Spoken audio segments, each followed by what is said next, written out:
with the map went a key, a small and curious key. "Here it is," he said, and handed to Thorin a key with a long barrel and intricate wards made of silver. "Keep it safe." "Indeed I will," said Thorin, and he fastened it upon a fine chain that hung about his neck and under his jacket. Now things begin to look more hopeful. This news alters them much for the better. So far we have had no clear idea what to do. We thought of going east, as quiet and careful as we could, as far as the Long Lake. After that, the trouble would begin. "Oh, a long time before that, if I know anything about the roads east," interrupted Gandalf. "We might go from there up along the River Running," went on Thorin, taking no notice, "and so to the ruins of Dale, the old town in the valley there, under the shadow of the mountain. But we none of us like the idea of the front gate. The river runs right out of it through the great cliff at the south of the mountain, and out of it comes the dragon too, far too often, unless he's changed his habits."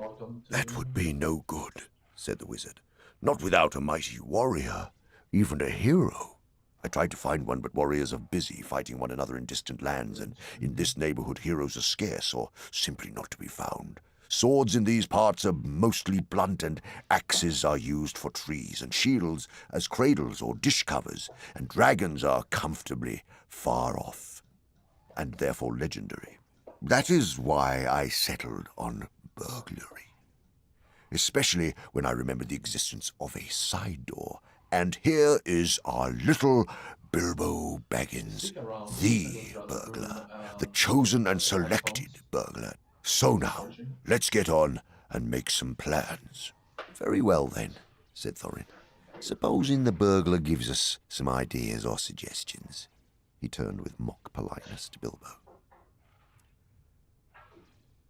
"Well, first I should like to know a bit more about things," said he, feeling all confused and a bit shaky inside, but so far still tookishly determined to go on with things. "I mean, about the gold and the dragon and all that, and how it got there and who it belongs to and so on and further." "Bless me," said Thorin. "Haven't you got a map? And didn't you hear our song? And haven't we been talking about all this for hours?" "All the same, I should like it all plain and clear," said he obstinately, putting on his business manner usually reserved for people who tried to borrow money off him, and doing his best to appear wise and prudent and professional and live up to Gandalf's recommendation. "Also, I should like to know about risks, out-of-pocket expenses, time required, and remuneration, and so forth," by which he meant, what am I going to get out of it, and am I going to come back alive? "Oh, very well," said Thorin. "Long ago, in my grandfather Thror's time, our family was driven out of the far north and came back with all their wealth and their tools to this mountain on the map. It had been discovered by my far ancestor Thrain the Old, but now they mined and they tunneled and they made huge halls and great workshops. And in addition, I believe they found a good deal of gold and a great many jewels too. Anyway, they grew immensely rich and famous, and my grandfather was king under the mountain again, and treated with great reverence by the mortal men who lived to the south and were gradually spreading up the running river as far as the valley overshadowed by the mountain. They built the merry town of Dale there in those days. Kings used to send for our smiths, and reward even the least skillful most richly. Fathers would beg us to take their sons as apprentices, and pay us handsomely, especially in food supplies, which we never bothered to grow or find for ourselves. Altogether, those were good days for us, and the poorest of us had money to spend and to lend, and leisure to make beautiful things just for the fun of it, not to speak of the most marvellous and magical toys, the like of which is not to be found in the world nowadays. So, my grandfather's halls became full of armour and jewels and carvings and cups, and the toy market of Dale was the wonder of the north. Undoubtedly, that was what brought the dragon. Dragons steal gold and jewels, you know, from men and elves and dwarves, wherever they can find them, and they guard their plunder as long as they live, which is practically forever unless they're killed. and never enjoy a brass ring of it. Indeed, they hardly know a good bit of work from a bad, though they usually have a good notion of the current market value, and they can't make a thing for themselves, not even mend a little loose scale of their armour. There were lots of dragons in the north in those days, and gold was probably getting scarce up there, with the dwarves flying south or getting killed, and all the general waste and destruction that dragons make going from bad to worse. There was a most specially greedy, strong, and wicked worm called Smaug. One day he flew up into the air and came south. The first we heard of it was a noise like a hurricane coming from the north, and the pine trees on the mountain creaking and cracking in the wind. Some of the dwarves who happened to be outside, I was one luckily, a fine adventurous lad in those days, always wandering about, and it saved my life that day. Well, from a good way off we saw the dragon settle on our mountain in a spout of flame. Then he came down the slopes, and when he reached the woods, they all went up in fire. By that time all the bells were ringing in Dale and the warriors were arming. The dwarves rushed out of their great gate, but there was the dragon waiting for them. None escaped that way. The river rushed up in steam, and a fog fell on Dale, and in the fog the dragon came on them and destroyed most of the warriors. The usual unhappy story. It was only too common in those days. Then he went back and crept in through the front gate and routed out all the halls and lanes and tunnels, alleys, cellars, mansions and passages. After that there were no dwarves left alive inside, and he took all their wealth for himself. Probably for that is the dragon's way. He has piled it all up in a great heap far inside and sleeps on it for a bed. Later, he used to crawl out of the great gate and come by night to Dale and carry away people, especially maidens, to eat until Dale was ruined, and all the people dead or gone. What goes on there now I don't know for certain, but I don't suppose anyone lives nearer to the mountain than the far edge of the long lake nowadays. The few of us that were well outside sat and wept in hiding and cursing Smaug. And there we were, unexpectedly joined by my father and grandfather with singed beards. They looked very grim, but they said very little. When I asked how they'd got away, they told me to hold my tongue and said that one day in the proper time I should know. After that we went away, and we have had to earn our livings as best we could up and down the lands, often enough sinking as low as blacksmith work or even coal mining. But we have never forgotten our stolen treasure. And even now, when I will allow, we have a good bit laid by and are not so badly off. Here Thorin stroked the gold chain around his neck. We still mean to get it back, and to bring our curses home to Smaug, if we can. I've often wondered about my father's and my grandfather's escape. I see now they must have had a private side door, which only they knew about, but apparently they made a map, and I should like to know how Gandalf got hold of it and why it did not come down to me, the rightful heir. I did not get hold of it. I was given it, said the wizard. Your grandfather Thror was killed, you remember, in the mines of Moria by Azog the goblin. Curse his name, yes, said Thorin. And Thrain, your father, went away on the 21st of April 100 years ago last Thursday and has never been seen by you since. True, said Thorin. Well, your father gave me this to give you, and if I have chosen my own time and way for handing it over, you can hardly blame me, considering the trouble I had to find you. Your father could not remember his own name when you came to give me the paper, and he never told me yours. So on the whole, I think I ought to be praised and thanked. Here it is, said he, handing the map to Thorin. I don't understand, said Thorin, and Bilbo felt he would like to say the same.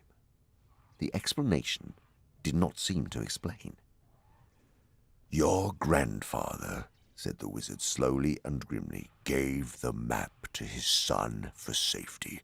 Before he went to the mines of Moria, your father went away to try his luck with the map after your grandfather was killed, and lots of adventures of a most unpleasant sort he had. But he never got near the mountain. How he got there I don't know, but I found him a prisoner in the dungeons of the necromancer. Whatever were you doing there? Asked Thorin with a shudder, and all the dwarves shivered. Never you mind. I was finding things out as usual, and a nasty, dangerous business it was. Even I, Gandalf, only just escaped. I tried to save your father, but it was too late. He was witless and wandering, and had forgotten almost everything except the map and the key. We have long ago paid the goblins of Moria, said Thorin. We must give a thought to the necromancer. Don't be absurd. He is an enemy far beyond the powers of all the dwarves put together, if they could all be collected again from the four corners of the world. The one thing your father wished was for his son to read the map and use the key. The dragon and the mountain are more than big enough tasks for you. Here, said Bilbo, and accidentally said it aloud. Hear what? They all said, turning suddenly towards him, and he was so flustered that he answered, Hear what I have got to say. What's that? They asked. Well, I should say that you ought to go east and have a look around, and after all, there is a side door, and dragons must sleep sometimes, I suppose. If you sit on the doorstep long enough, I dare say you'll think of something. Looking forward for the time the clock to turn to 6, so I can watch some Netflix, watch some movies again on my TV.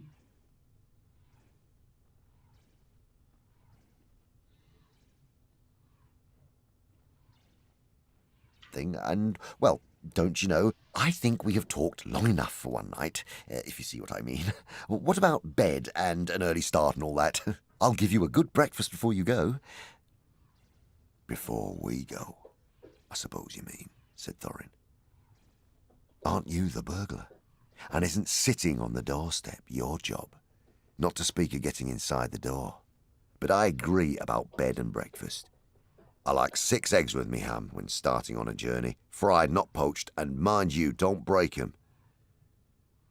After all the others had ordered their breakfasts without so much as a please, which annoyed Bilbo very much, they all got up. The hobbit had to find room for all of them, and filled all his spare rooms and made beds on chairs and sofas before he got them all stowed and went to his own little bed, very tired and not altogether happy. One thing he did make his mind up about was not to bother to get up very early and cook everybody else's wretched breakfast. The tookishness was wearing off, and he was not now quite so sure that he was going on any journey in the morning. As he lay in bed, he could hear Thorin still humming to himself in the best bedroom next to him. Far over the misty mountains cold, to dungeons deep and caverns old, we must away ere break of day, to find our long forgotten gold. Bilbo went to sleep with that in his ears, and it gave him very uncomfortable dreams. It was long after the break of day when he woke up. Chapter 2. Roast Mutton. Up jumped Bilbo, and putting on his dressing gown, went into the dining room. There he saw nobody, but all the signs of a large and hurried breakfast. There was a fearful mess in the room, and piles of unwashed crocks in the kitchen. Nearly every pot and pan he possessed seemed to have been used. The washing up was so dismally real that Bilbo was forced to believe the party of the night before had not been part of his bad dreams, as he had rather hoped. Indeed, he was really relieved to think that they had all gone without him, and without bothering to wake him up. But never a thank you, he thought. And yet, in a way, he could not help feeling just a trifle disappointed. The feeling surprised him. "Don't be a fool, Bilbo Baggins," he said to himself, "thinking of dragons and all that outlandish nonsense at your age." So he put on an apron, lit fires, boiled water, and washed up. Then he had a nice little breakfast in the kitchen before turning out the dining room. By that time the sun was shining and the front door was open, letting in a warm spring breeze. Bilbo began to whistle loudly and to forget about the night before. In fact, he was just sitting down to a nice little second breakfast in the dining room by the open window when in walked Gandalf. "My dear fellow," said he, "whenever are you going to come? What about an early start? And here you are, having breakfast or whatever you call it at 10:30. They left you the message because they could not wait." "Well, what message?" said poor Mr. Baggins, all in a fluster. "Great elephant," said Gandalf, "you are not at all yourself this morning. You have never dusted the mantelpiece." "Well, what's that got to do with it? I've had enough to do with washing up for 14. "If you had dusted the mantelpiece, you would have found this just under the clock," said Gandalf, handing Bilbo a note, written, of course, on his own notepaper. This is what he read. "Thorin and Company, to burglar Bilbo, greeting. For your hospitality, our sincerest thanks, and for your offer of professional assistance, our grateful acceptance. Terms: cash on delivery, up to and not exceeding 1/14 of total profits, if any. All travelling expenses guaranteed in any event. Funeral expenses to be defrayed by us or our representatives, if occasion arises and the matter is not otherwise arranged for. Thinking it unnecessary to disturb your esteemed repose, we have proceeded in advance to make requisite preparations and shall await your respected person at the Green Dragon Inn, Bywater, at 11 a.m. sharp, trusting that you will be punctual. We have the honour to remain yours deeply, Thorin and Co." "That leaves you just 10 minutes. You will have to run," said Gandalf. "But," said Bilbo. "No time for it," said the wizard. "But," said Bilbo again. "No time for that either. Off you go." To the end of his days, Bilbo could never remember how he found himself outside without a hat, a walking stick, or any money, or anything that he usually took when he went out, leaving his second breakfast half finished and quite unwashed up, pushing his keys into Gandalf's hands, and running as fast as his furry feet could carry him down the lane, past the Great Mill, across the water, and then on for a mile or more. Very puffed he was when he got to Bywater just on the stroke of 11, and he found he had come without a pocket handkerchief. "Bravo!" said Balin, who was standing at the inn door looking out for him. Just then all the others came round the corner of the road from the village. They were on ponies, and each pony was slung about with all kinds of baggages, packages, parcels and paraphernalia. There was a very small pony, apparently for Bilbo. "Up you two get, and off we go," said Thorin. "Oh, I'm awfully sorry," said Bilbo, "but I have come without my hat, and I have left my pocket handkerchief behind, and I haven't got any money, and I didn't get your note until after 10:45, to be precise." "Don't be precise," said Dwalin, "and don't worry. You will have to manage without pocket handkerchiefs and a good many other things before you get to the journey's end. As for a hat, I have got a spare hood and a cloak in my luggage." That's how they all came to start jogging off from the inn one fine morning just before May on laden ponies, and Bilbo was wearing a dark green hood, a little weather-stained, and a dark green cloak borrowed from Dwalin. They were too large for him, and he looked rather comic. What his father Bungo would have thought of him, I daren't think. His only comfort was he couldn't be mistaken for a dwarf, as he had no beard.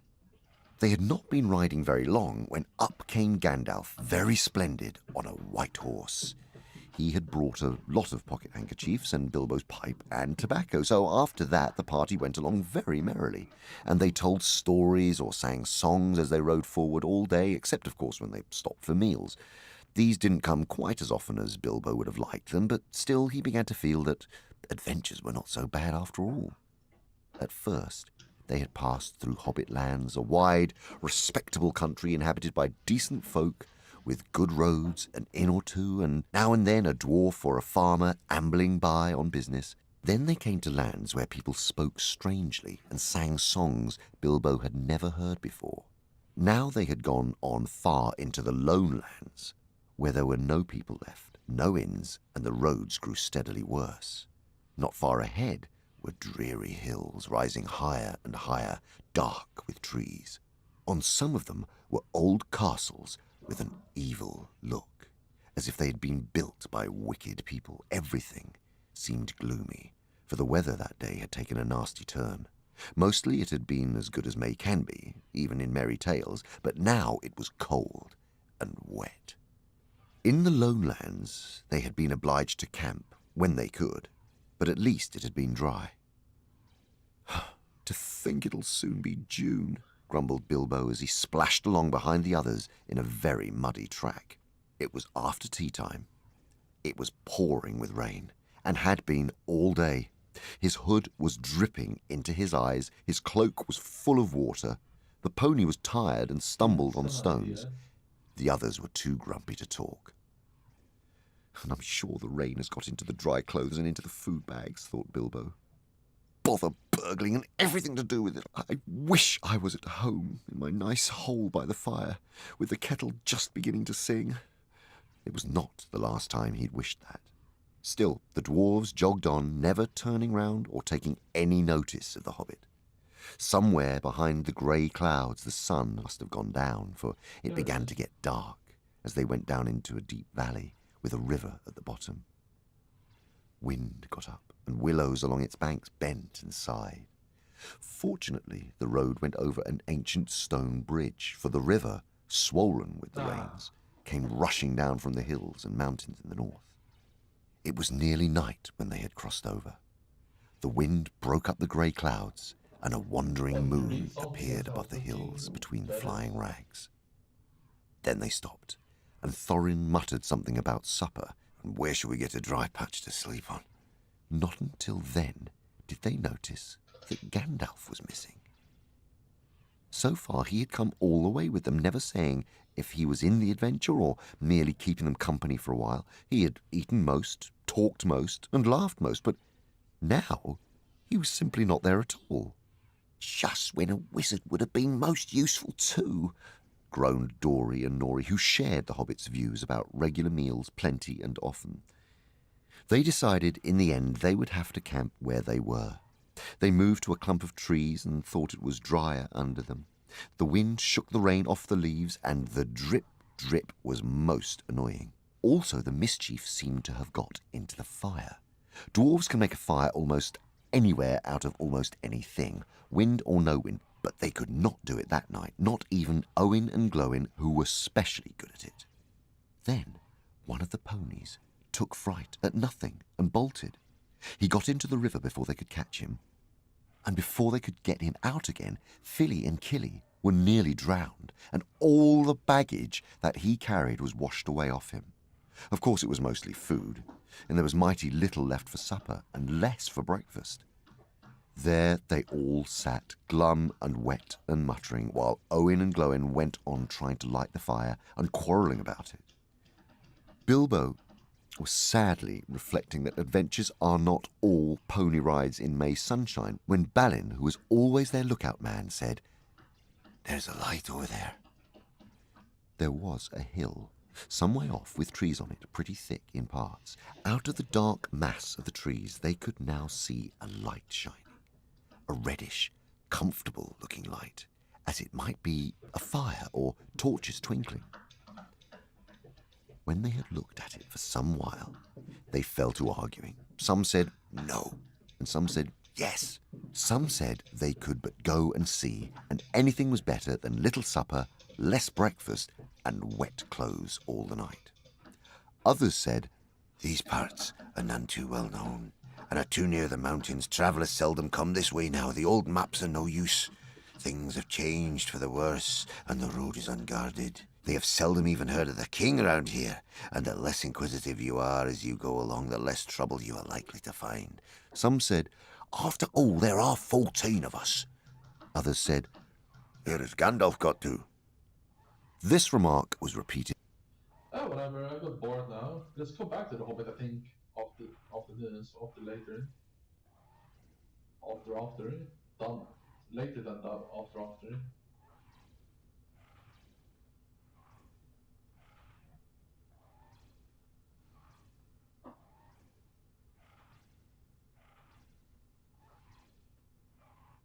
Do you want me to say stuff like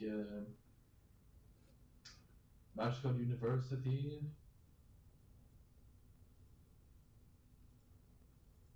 Dwarven fine restaurants had exclusive bread and butters that were very comfortable eating and easy to eat continuously, carrot and a vegetable that only grew here, dwarven artichoke, into soup. Wine testing and wine pairing followed. James thought the wines were unimpressive for the cost but fit the food well. Small birds and mashed potatoes main course, then it was crackers and cheese. This was something exceptional that they were sad it would eventually stop, so they agreed with the luxurious servitor, who had the most luxurious Arnaud isn't a French assassin. He was supposed to assassinate him, supposed to kill him, but he got lazy and it was too hard. He was like, I don't have to say this, but it's kind of fun, you know. He was like, whatever. If you pay me enough, I will see we hit off a cliff. And they could become friends. I don't mind getting assassinated. eventually stopped, so they agreed with the luxurious servitor, who had the most luxurious silver rings and bracelets in his dwarf beard. They bought another round of just crackers and cheese. That is a delicious yogurty blue cheese. Inspired by my boss's salary, said the dwarf. Rye is disgusting unless it has a cheese wedge on it. Arnaud. Back at university, James was learning alchemy. Something that interested him was to make bombs. First idea, super poisonous and flammable gas bombs that cover all enemies, then he would protect himself in absolute unit and detonate. Stun bombs, he didn't alter his enemies' senses often, he thought strategically. After grinding and reading, he figured out a custom way to make impact grenades, knocking people off like explosive trampolines. He called them blueberries. The book recommended making adamant silver bombs that addled mages' magical abilities, or poisoned dragon glass also works but can be cured with black gull if prepared. It said some asshole always is. Flash adamant bombs to blind. If the dragon can do magic, its intestines or half-giant liver can be used to make bombs that blinds you and instills fear for 10 minutes even if you did not look at it, like an error in your brain. Scarecrow, he named this thus. He found half-giant's liver in a butcher shop, magical shop, and went home crafting bombs like a dirty inventor. James' genius went speedy as he built and put too many books and ingredients in cluttered space. Experiment, separate, combine, possibilities and theory. He put on a tight white physics lab coat, black dragon leather gloves up to his elbows, onyx round safety glasses, also makes you look insane. James took a stove and turned into a chemical station. Glass blew a chemistry set he knew from chemistry and some own ideas for sizes. He tasted, coughed, tinkered and thought like a processor about mathematics. Sometimes his thinking was indistinguishable from a cyborg hitting the ones and zeros. Eventually he came across a functional bomb that blinded, instilled fear, chemically burned that could not be stopped with water, stunned and slowed your movement and reduced your resistance against elements. Or less combined bombs also. James realized at the same time slowing with water, ice magic and shooting with his plasma cannon would be a good combo. Classical or simple. Being a lone wolf thinker lets you pursue inventing and science freely. Motivated like there were enough people, and you spent enough time. The introverted intensity for introverts is just this, the speed they should work on long experiments. He showed his new potion to Arnaud. I call the potion gym sauce, he said like Sauce Master. No, it's not steroids. Being 160 IQ makes you pursue inventing much longer than 140 IQ. The sun seemed like a morning ritual familiar as James peeked out of his dormitory sooty. He held a giant hand to his eyes as the sun covered half his vision. The air was so cold it was to isolate your feelings into getting weaker. Unreal gleaming sun on snow to weaken into fantasy. There was a deer with heart-shaped antlers together. It chewed on the tundra and wondered what was this human up to during this morning already. James threw an explosive bomb. The deer flew like a ragdoll. God, I'm such a good hunter. We have heard you have good stuff, Kerr, and Red Orc said deep like a demon. Just a minute ago, we inspected you. Forget fighting orcs, pay the laws of Ihenjar. I'm going to give you something to run away from, like a scientist. James. An orc came with polearm ready to dodge. James threw throwing axe after throwing axe, one railgun, but the orc dashed with speed technique. Flawlessly, he could have had no armor because he took no damage. James, like the undead, breathed a wide cone of frost, chilling the orc to an icicle, then shot his head off with the plasma cannon. Run away hither. Tactical run away. Best criminal for himself. They scattered in 8 directions and would maybe tell their friends this was not an easy target in the future. What would James do when the plasma cannon ran out of battery? Toss his robotarm and return to the medieval yet quite magical times? He needed to make a battery, and he would crank it manually. James swept inside. He needed zinc, copper, lithium. He dismantled things small and large and outfitted his robotarm on the outside. In addition, one large cranking arm like on an old car. Third good idea, he made a lithium overload battery larger than he would crank and try to charge with lightning magic. What could possibly go wrong? The school was talking about a gay bodybuilder monster joining the herd. He was lovely like intuitive art. What was his unguessable weakness? What was his strong classes? Did he have a schedule for me? He looked like a giant bodybuilder with extra large shoulders, symmetrical and aesthetic. Thick sausage, long ginger hair, blue eyes, perfect chiseled manly face, black stubble. He made you stop and think, is this folly? But then you realized the cohesiveness, it was beautiful. In summer he wore just pride shorts and a tank top, it fit really well. Did you use steroids? James said curious. What are steroids? He said in a lighter misty voice like dragon leather silk. I like your muscles, wow you are bigger than me. I only like the aesthetics of muscle, men, sorry handsome boy. Can I have a handshake, and just a hug? He shook like a man with a mustache and thus hugged like two muscle masses. Even some of the girls watching liked this, somehow. Wow you are a specimen, said Hugo leg press, platonic. Welcome to bloody Ihenjar, the ritual is brawn, hit me I bet you strike like a demigod. I have never fought, I make peace not war. Cute noises. Come on hit me, or your flowers are black and withering. He gave it some effort, James's jaw was permanently altered to the left like a pizza. Let me fix that face. And Hugo altered the face to the right instead of to the left. Wow that was an experience, I feel wiser, James was getting energized and hyperbolic. You're gonna like this. James charged up his fist like already punching. Infinite iron defense, Iron Man chest day. He seemed covered chest in adjustable steel. Huge tank this with his chest thundering, like hitting a steel chin. The best part he can block with is his abs. Spectator. James punched him in the abs, lifting him up and altering his muscles in and back. Smoking he went back up and looked beautiful. I stopped eating fried foods for you. I think we will welcome you to the cool Daniel gang, you are close. This can only be decided by a squat machine. It's literally a fancy machine. In the old bodybuilding wizards gym they had refitted steel dust to be sent on factory bands into boxes and shoulder beams of lifting, thus stable squat rack. Arnaud joined smoking a cigar wide grinned. First 150 kilos, no need to start with lightweight. Hugo joined peaceful and lost. They lifted and toiled productively like a producer of noodle commercials. Only 12 repetitions, we don't want to train endurance, he said nervously. 1 minute break. 200 kilos contemporary, steel dust poured like muffins. The bodybuilders started working as speed machines. You could see how they could be strong being wide-shouldered and tall, like sweat between the muscles, not telling a complete picture. Arnaud barely got the weight up. Hein. Arnaud dropped down one knee at a time in pain after being unable to get the light weight back up again. 275 kilos. Nothing but in your mind, gentlemen. Hugo already felt like how could he lift 10 kilos more, the weight gave him perfect technique, being perfectly centered. James, you are making me upset, said Arnaud. That was some good repetitions. Those 10 were almost as good as the previous 10. You can see it in their face how heavy it is. 350. Hugo was starting to make heavy faces and veiny bulge. Hugo pressed until you realized there is nothing more anyone can give. I can't do it, I can't join the good gang, it's not possible.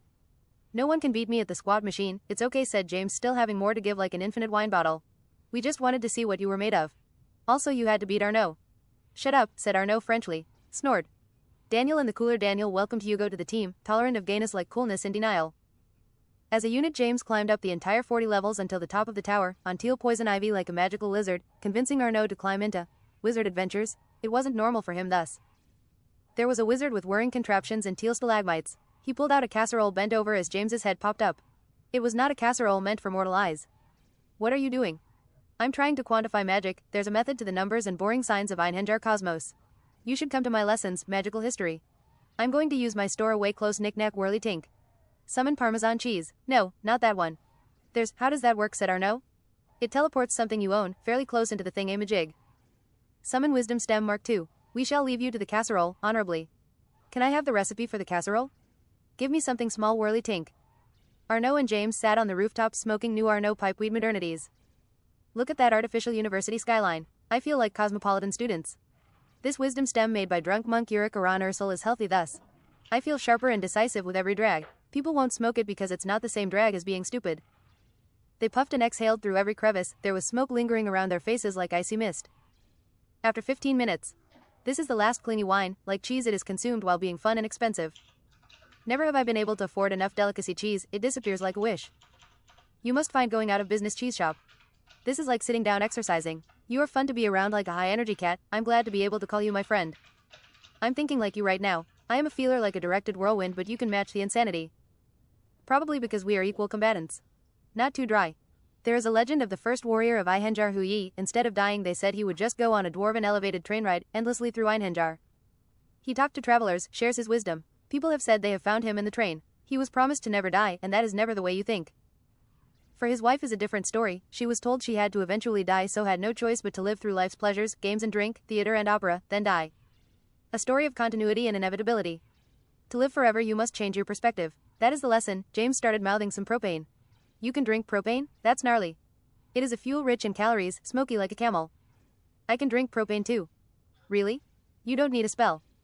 Arnaud drinks brutal cough, false tongue sticking out and a naughty stare, turns unconscious. Enter magical bullshit in defense.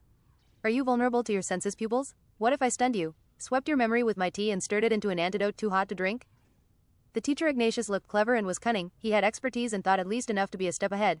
Long jawlines on a pale face with dirty wet-looking hair to his face cheeks. He dressed close-fitting in mostly black mixed with crystal purple armor. It can make you feel thick and uninterested sometimes. There are potions you can drink to increase your stun resistance, 3 months per potion, build up the resistance, it's got the same half-life as coffee, he said interestingly a bit to himself. Took a sip. This class supplies you with 2 free potions, 1 long-term and 1 for the intense day. One funny side effect is that you tend to shave your hamster insanely. It is not guaranteed, but there are so many shaved hamsters. Yes, I know you get free hamsters from Dejin's classes. Stuns are strategic of your born mind limitations, just like pulling wool over your eyes, it is common. The school makes some affordable potions, students learn to make them and students drink them, profit free for you. There are some really terrible potions after potion classes you can buy cheaply also. Maybe we should pay you and give you a compliment. You want to write down every mind and senses alter way your opponent can beat you. James mentioned his bombs and everything it beats, kind of like an inventor. I see you have stepped in the same thought. Some sciences and breakthroughs are best left unexplored, every bomb might be a mistake. Class, now we are going to practice mind-altering resistance, like probing, illusion and insanity. Test your minds for fun, some minds are strong, and for surprising reasons. Just because you're smart doesn't mean you're stable. The teacher put on a dangerous smile, resist the temptation, use your willpower, never break your attention span into the curious and dangerous. He smashed the overly bottom thick purple vial in the center of the room. Gather round now in it, he said vaguely as the situation didn't require thus more. James felt the pull of something he knew he should not engage with, eventually headlocked he resisted.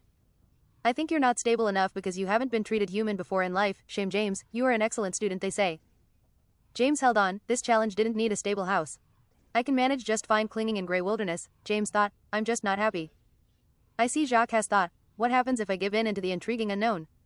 Jacques was pulled in double quick and exploded into the corner of the room upside down. Your curiosity will kill the cat here, or more like a shaved hamster really, being shaved efficiently running into the nitroglycerin.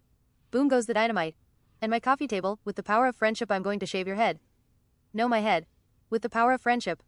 Jacques was pulled in again and exploded into the corner. Everyone else passed, although you Evelyn you are sliding against and again like anxiety. Know that if you are a feeler when focused your feelings are more powerful. You're halfway to the middle in it, said a charming adult top student. He was happy no one had noticed his weaknesses.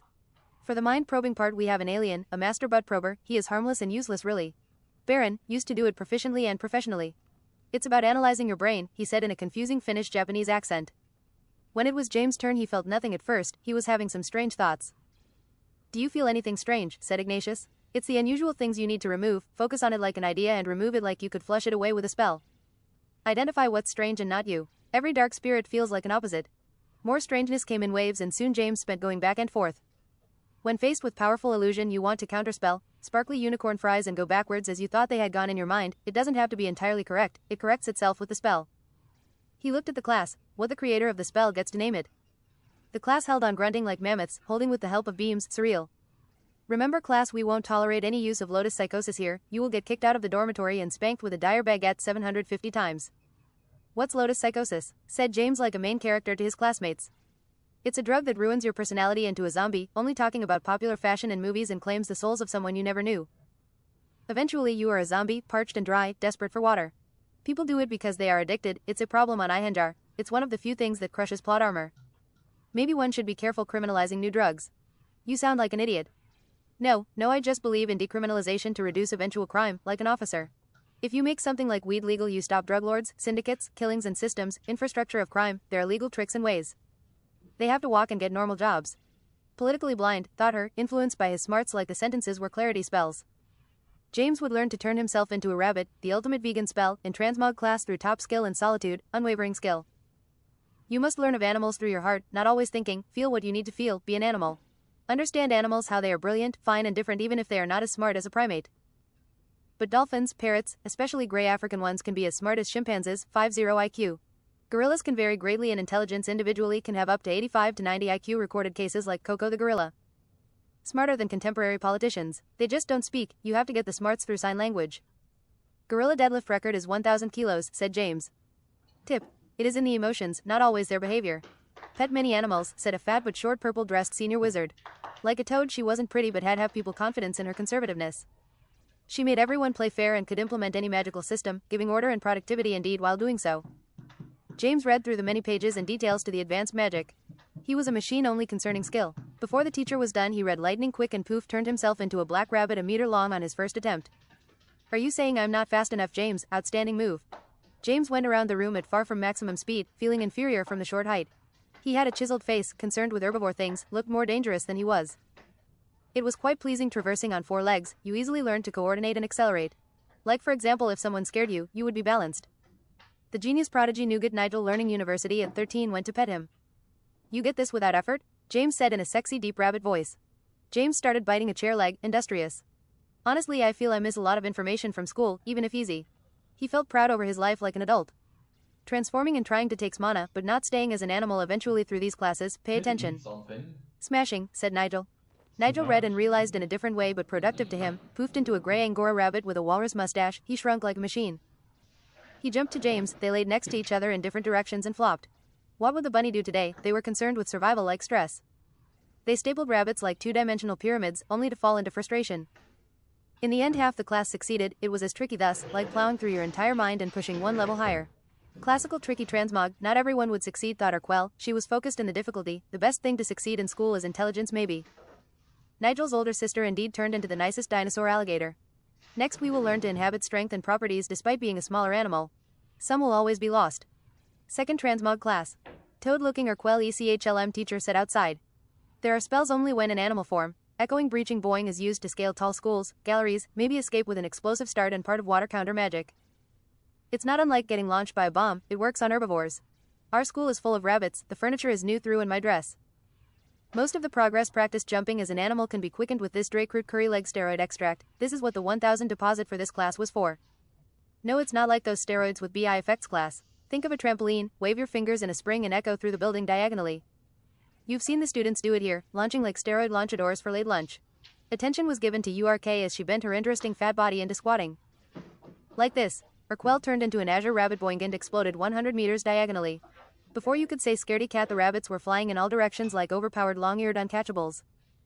Wow, she's not a toad, said Hank's little brother upper body Uriel. Uriel arugula, he was twice as wide as tall with a large grin and knuckles reaching the floor giantly, but he didn't look like a brute. With chicken legs, don't skip leg day even if your friend doesn't show up. This one is as useful as the practical lessons with Gentleman Descartes' easy magic to make you feel smart, although I don't have to motivate our spells being practical. Primal mammoth instincts. Practice channeling this arduous spell to increase vision, hearing, smell, taste and touch as an animal. The 1-meter hawk seagull has the best vision on Ihenjar, although useless at catching the prey they see. Imagine yourself as a seagull, crazy isn't it? You can also see infrared and ultraviolet at elite level, the world is purple. Makes you less aggressive, they say. The butterseal followed by the buttersea lion has the best hearing, infinite ear holes almost. Listen to Ulrich fart fireballs through the room, there is planning, and there is a method. There is the terror pigeon, vicious, bloody history, 1.2-meter pigeon that gnaws with pointed teeth, loving of splattering blood over kinship, just really brutal. It makes nests with the bones of the enemy. White with stripes of fashionable blood red, like a crown around its neck, the red makes a sun like a Stone Age drawing it has on its stomach. It has razor claws feared by every living thing's medium-sized, it never lets go once it nags on. Grandmothers have been carried west as far as Finchmark.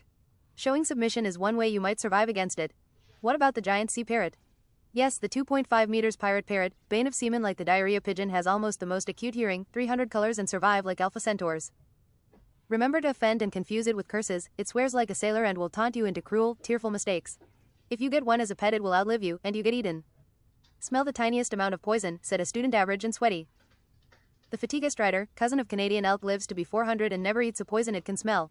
It is clever and cannot eat everything its stomach cannot melt, can change wintry colors through its emotions, to fit in the environment for example. Stand the taste of dwarf Guinness, said Arnaud.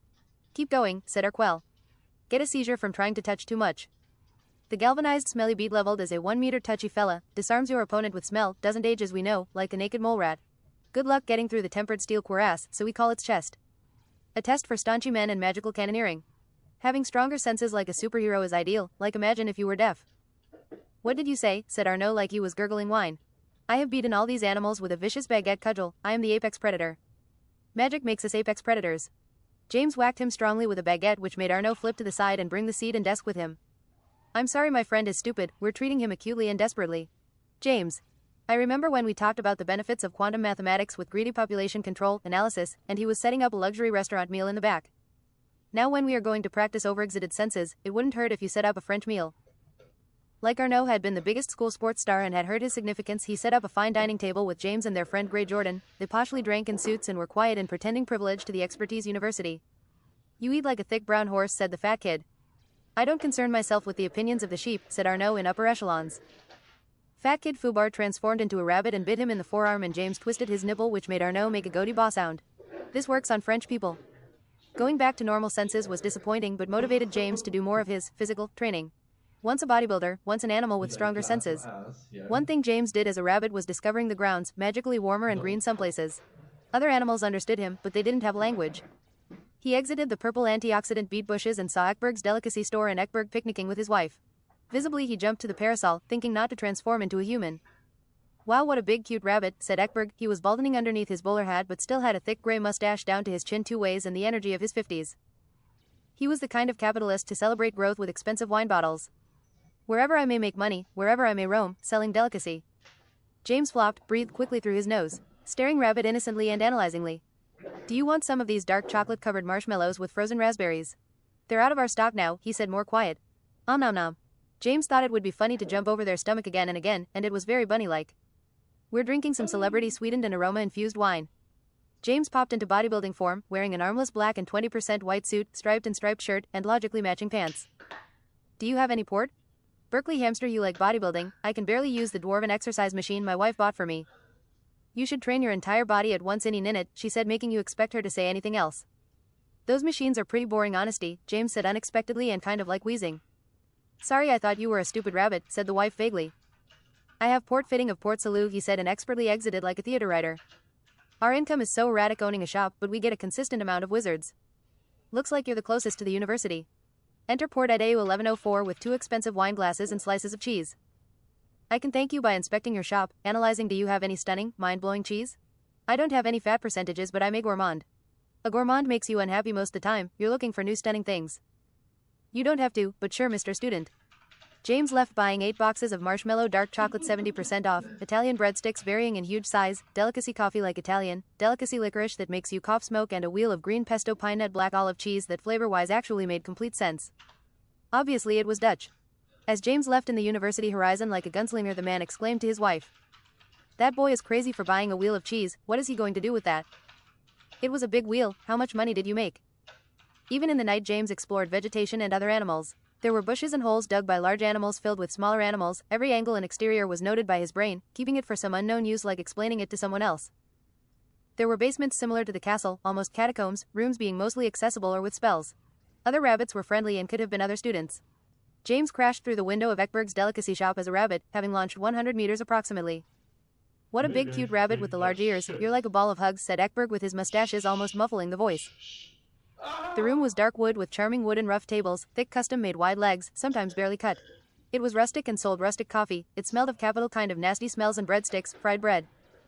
James just nosed around herbs and carefully jumped. I have smelly cheese straight from Paris. Would you be a customer? I am not James Rabbit, said James deep and sexy. I am just a cannonball rabbit. Is it bad luck being shot through the window by a black rabbit? James finally poofed into unyielding chest day form. Honestly, I am going crazy, he said, hyperbolic, from the delicacy cheese. It's like a party in Valhalla. You instantly want some more, like a lover leaving your room. Do you have any more? Anything from the same brand? We have tomato, dried tomato, garlic, sage cheese from the same brand, said Ekberg, nailing another customer like a carpenter putting in a nail with one hammer strike. I'll buy it, I think, but can I try it anyway? Back to rabbit form. Nom nom. Wow, that is some fatty flavors, like a mix between 2 delicacy smooth butters.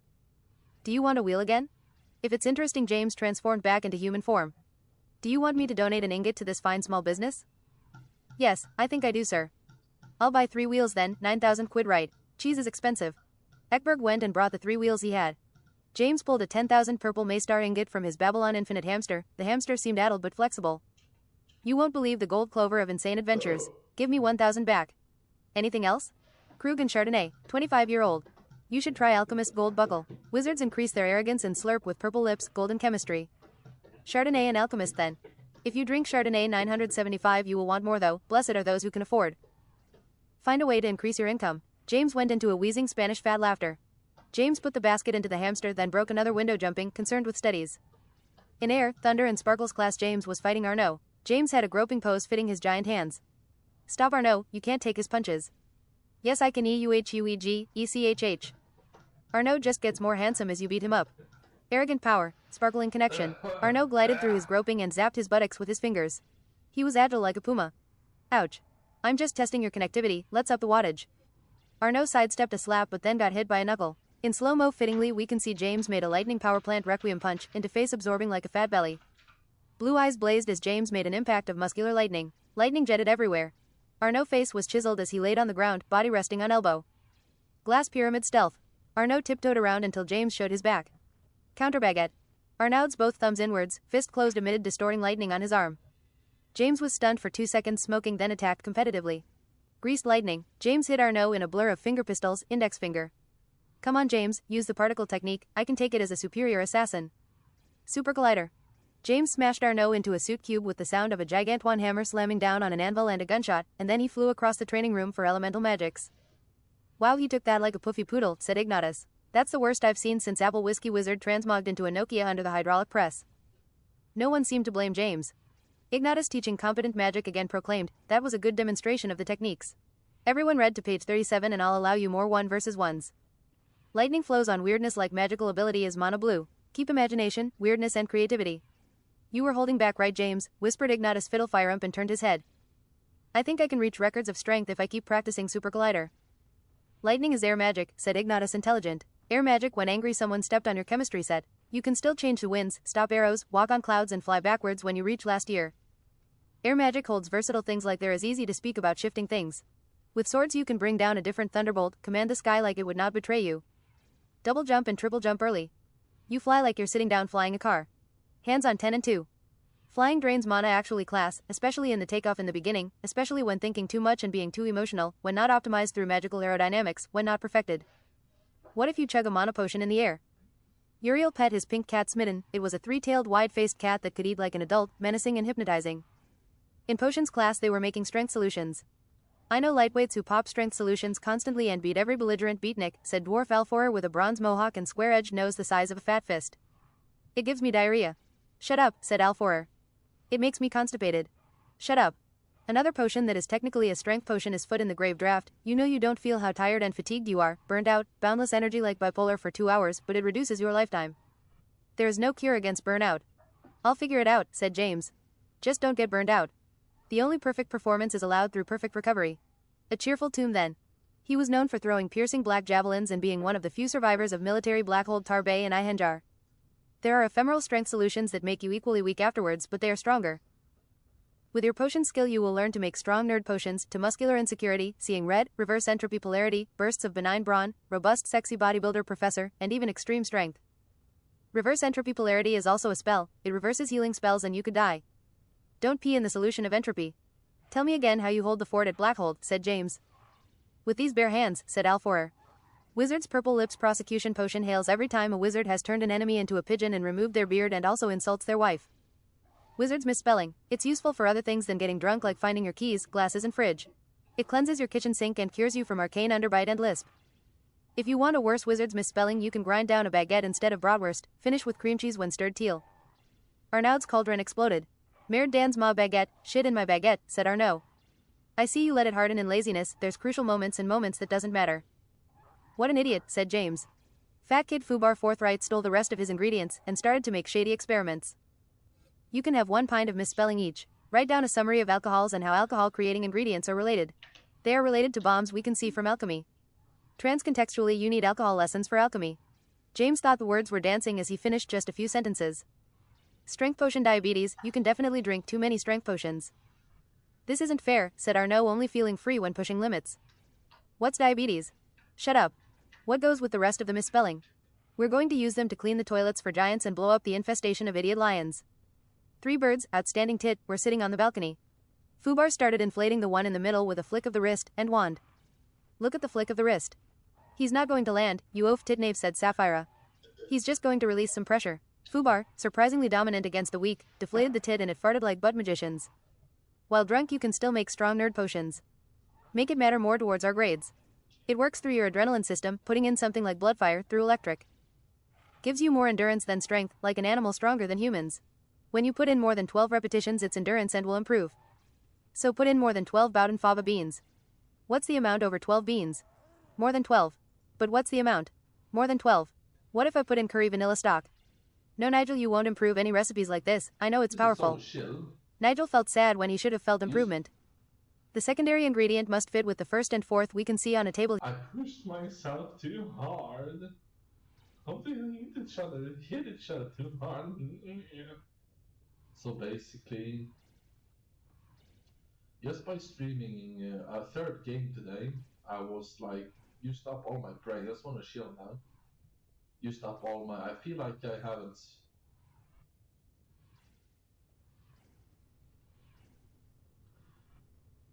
I don't know. I need to take a break in my bed and lay down. Okay, turn back to normal. But I want to watch movies too. The secondary ingredient must fit with the first and fourth we can see on a table here. Magically it will fold up on page 50. There is biology, magical theory we learned in magical basics, biology and potions. There is a system to magical potions just like there is to magic, there is logic and exceptions. Alforer stopped a bit silly and stupidly, you'd wonder why a teacher stopped and considered. It is exceptions, like in quantum physics the cat is dead and alive depending on if we look, depending on when, and sometimes we don't know why potions can have alternating effects. It is chaos, thought James, but everything is probably predictable, he thought, promising. We have potions made with metals, half-metals, non-metals and biological, or alive things, weighed and confined states. It is all predictable. On atomic levels we see extra functions, each atom of the wilds can have 1, 2 mirrors, filling up predictability and confined chaos. Unless for a few exceptions, said Arnaud. He made things more complicated, everyone considered their necessary ability and stress. How can there be metals with properties that are not metals? They are alternating abilities between. Then metals are not metals. Metals don't alternate, consider exceptions to perfect framework of worlds. She would not consider anything that didn't fit into a system, through sharp and intelligent. I think the biological particle is very interesting. Stop Emin from talking about the biological particle, try reminding him that he didn't get top grades in potions last year. The biological particle can add predictability to confined predictability, the 4 outcomes of grave poisons, then 16, then 22. We will learn to make use of the grave potions it can turn into, capitalizing on the random. We have enough time. Here's a potion that's going to make you fancy me over Ulrich Vogelmann. Potion that gives you 20 more IQ temporarily. Called Greedy Scholar, and there are more points if you really master potions. Wow, now you know what it's like to have 20 IQ, Arnaud. Not to sound stupid, but what about permanence? There's a legendary spell in Tier 13 ridiculous magic that makes you smarter through calories and temporary sanity loss, James. Try your best and good luck, Sonny. Indeed, he needed his top possible grade, outrageous outstanding in potions and a legendary item to apply to this few student class. There was a black and white goth-like maid with hollow stare into distraction, raven on his shoulder. Elderly wizard with 5-star beard that looked smart, necromancer looking elite robes with black shoulder skulls. There was a wizard concerned with turning meat pies into gold. Ardent mithril scales from a magical metal mithril dragon and the extinct steel centaur. We have enough metal sheets in the magical storage. I already have it, it was sprawled but I didn't kill the dragon. Voice knowledge kills a mithril dragon, said Teacher Gar, demanding too much and the most of him. He had bent wizard hat with a clan sigil. Merlin class wizard ardent and with such long beard and sausage mustaches down, mixing it with 75 centimeters into his beard.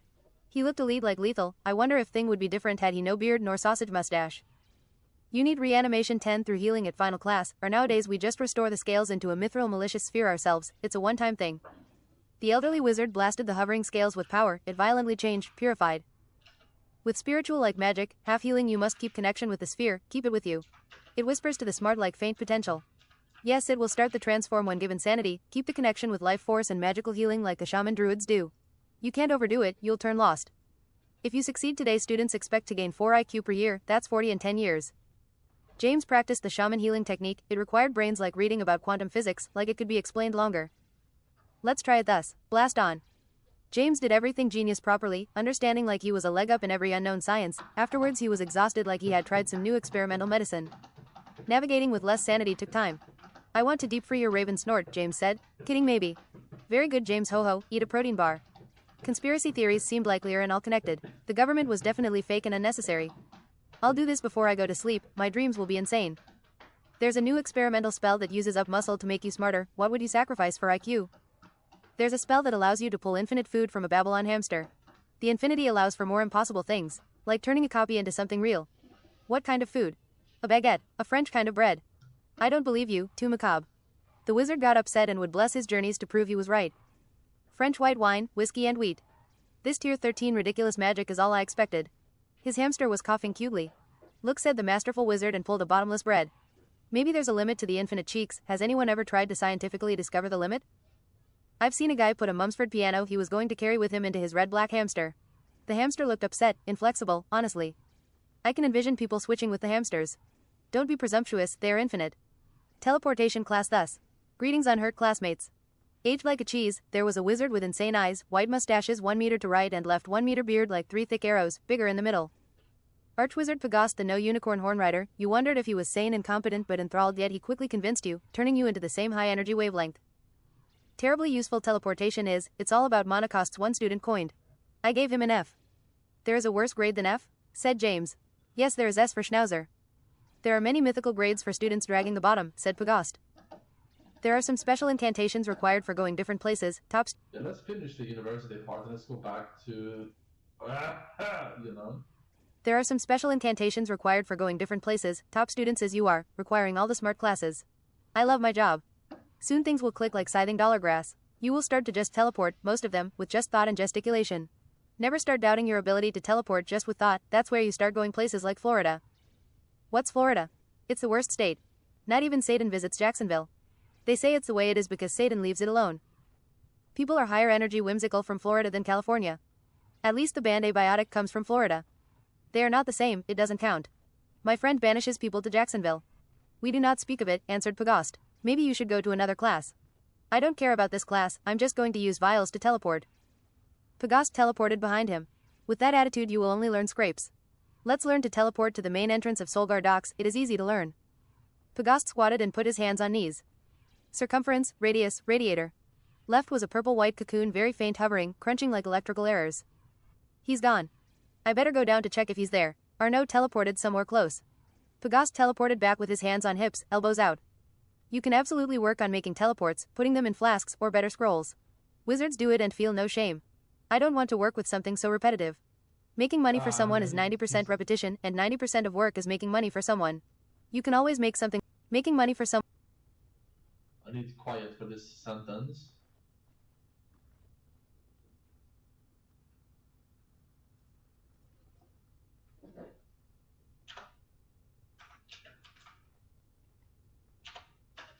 I'm going...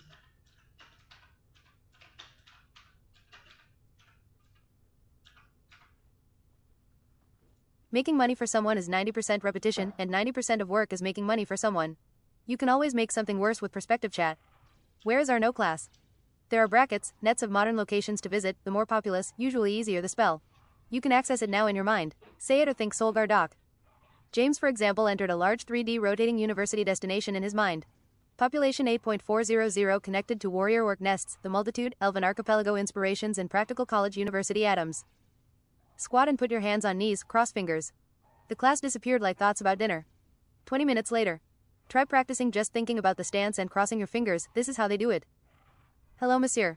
There was a smashing blonde with eyes of piercing will and a bit of intelligence, she had hair like glamorous and wide cheekbones. She had a revealing black and lilac dress that told of an unreachable class, for most people anyway. Enthralling like a walking dream, like a punch and sharp fashion, reality is just a fiction of our sight mostly. Welcome to our magical grand opulence. There is skill in your voice I can see. She seemed interested in him like generosity. James knew just what to do unfairly thus handsome. You're striking in. But then Claire touched him, affirming greetings with 3 fingers on his shoulder. James was going through something lulling, fighting it like the brain does intuition, losing. There was something he should have paid attention to. He was in a golden shopping district like a treasure room, being a handsome bag carrying toy, 3 pink bags in each hand. He was looking different too, fitting in suits with the surroundings.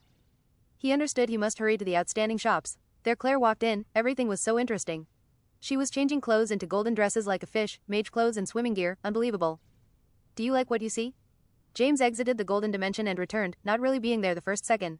She removed her 3 fingers from him and seemed cold. Something social gave up like a goth as she was exhausted. You have an eye for detail, is that the only thing you have? There is magic that can transport thus anywhere, like to a cozy golden pillow infestation, I can't wait to learn it. Some destinations can only be reached with teleportation, some small islands useless. I am an expert on these magics soon, I have punched my way to Ihenjar, this is only the North Pole. I love teleportation, dark and fire magic. Her voice started to cast a spell on him, like he was underwater. He was mesmerized. I have a lodge of artwork, gourmand compliances and poetry, there is a way you move like I would fit into a painting. I would love to see your lodge, she said and moved on to the next for some compelling reason, concerned with getting on. James was a victim like anyone and thought of this interesting person, should have listened to his resolution maybe. There was no chill as the next alchemy lesson was alcohols and bombs. James' mind felt ravaged but repaired like repairing from stressing. Hydrogen dragon bombs cover your opponent in the toxic liver kidneys of the aquatic lizard. Looks like a crocodile, doesn't it, except it breathes blue fire. It sticks like blue jelly, doesn't really come off, and in 2 minutes renders the target paralyzed and unconscious. It needs dwarf obsidian liquor, bard's bleat, red nightshade belladonna, dragon intestines, mixed scales, red phosphorus, red sulfur and a rune, said Adventurous Eyes Sorcerer. We're also going to make dragon's nitroglycerin, which is the cannonball elves use in their dragon siege. It is the premier explosive. It is chemically very close to ADHD medicine. James read the book Vegan Hamburgers and Elven Explosives. Nitroglycerin is unstable, it needs a primer to ignite safely. The primer is pressure-sensitive graphite that hit your target fast. Next time we're going to learn a hiding spell that is so good you also dodge responsibility. James looked at the gargoyle of that was playing chess with a tree-looking elf outside. Hugo had bought a bunny ear white hood that looked really cute. He looked like the allfather of Jim Rabbits with his chest. Arnaud told him how's basic elemental magic's going and Descartes' stuff. You're going for the basics, said James, like not showing his colors, barely judging faster than one can notice. I'm going for highest grade in everything, I'm learning faster than a millionaire's job cutting grass. I have to learn the basics, I was never allowed to learn magic where I'm from. I'm deformed, half gargoyle, half fiend, looking stupid was enough. There is nothing preventing my genius of 138, he said, slurred and with cerebral parsley. I know how it's like, said James, being a genius. He had grey muscles formidable, despite being deformed, a jaw that was rounded and girthy, half his face was his jaw, white eyes. Different gargoyles are made from different stones, magnesium, copper and calcium, so if I eat it can restore my stabbing resistance. Crushing weapons are stronger, maybe I should get a chainmail, hee hee. My aunt is a bodybuilder nun, she would squash all in my grand suffering, but I do not dare allow her. Father is a marble gargoyle, smooth with red eyes. Don't hold your enemies stepping on deer. In the university top tower there's a portrait portal that teleports you anywhere, well to a random location on Ihenjar. Enter magical history. James sat down with wizards and creatures of every kind of ear, nose and cheek, confusion on the 5-dimensional university schedule. The first dwarf was Magellan Blackbane, he was short, shorter than dodging in agility with a flat head and cloven black beard that was long enough to go to his knees then braided into the 2 cloven beards back again, in circles. Didn't have shorter legs to arms, his warhammer was like a kingly smith's hammer and hair thus forever baldening since 33 but he lived on Did by everybody. Then the rain began to pour down worse than ever, and Owen and Glowin began to fight. That settled it. After all, we have got a burglar with us, They said, and so they made off, leading their ponies, with all due and proper caution, in the direction of the light. They came to the hill and were soon in the wood. Up the hill they went, but there was no proper path to be seen, such as might lead to a house or a farm, and do what they could, they made a deal of rustling and crackling and creaking, and a good deal of grumbling and dratting as they went through the trees in the pitch dark.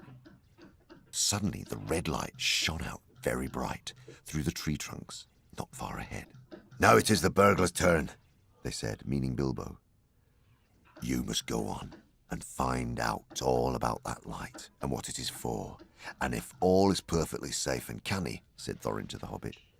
Now scuttle off and come back quick, if all is well. If not, come back.